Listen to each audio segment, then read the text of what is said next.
आजिकाली सबु समान पुरुषंक सबु काम महिला माने करि देउछंती हेले निश दाढ़ी काटिबा काम आपण प्राय केबे सुनी नथिबे। आमे आज आपणको देखाउचु सेलून रे पुरुषंक निश दाढ़ी काटुचंती जणे युवती। ए हेउचंती कटक जिला बहुग्राम गाँ बणिया साहिर सस्मिता बारिक।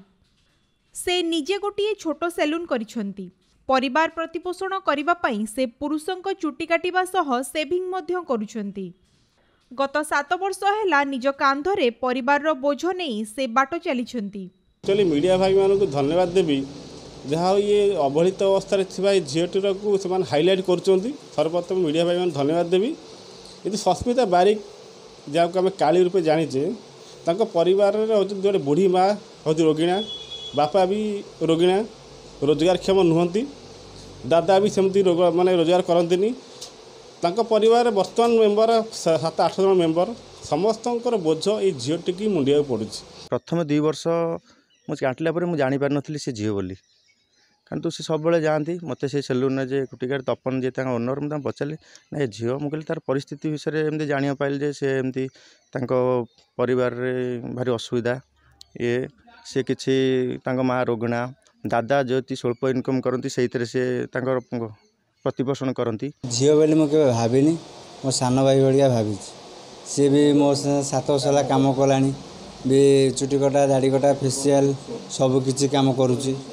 आमती भी किसी असुविधा सुविधा भी आज जाए मुझे किसी फिल्ड करने कम कर 7 वर्ष है। वृद्ध बापा माँ दुई भौणी तांको उपरे निर्भरशील। घर चलाइबाकू बापा असमर्थ हेबारु से निजर कौलिक वृत्ति को आपणाई नेइछंती।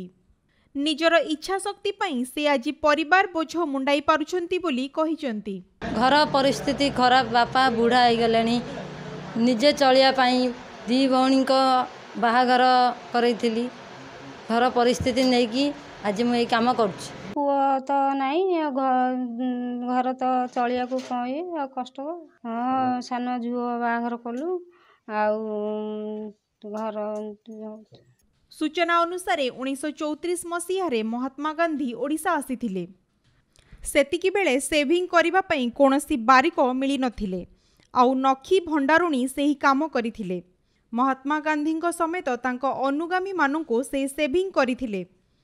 सेही नखी भंडारुणी नातुणी हेउचंती सस्मिता। नखी सेतबेले स्वाधीनता संग्राम रे भाग नै देश पई निज पारिश्रमिकरू अर्थ देइथिले। तेबे प्रशासन सेही स्वाधीनता संग्रामी नातुणी को सरकारी सहायता प्रदान कले से आगे पारिबे बोली कहा जायछि। कटक निश्चिंत कोइलीरू स्वदेश रंजन को रिपोर्ट, कोणार्क न्यूज।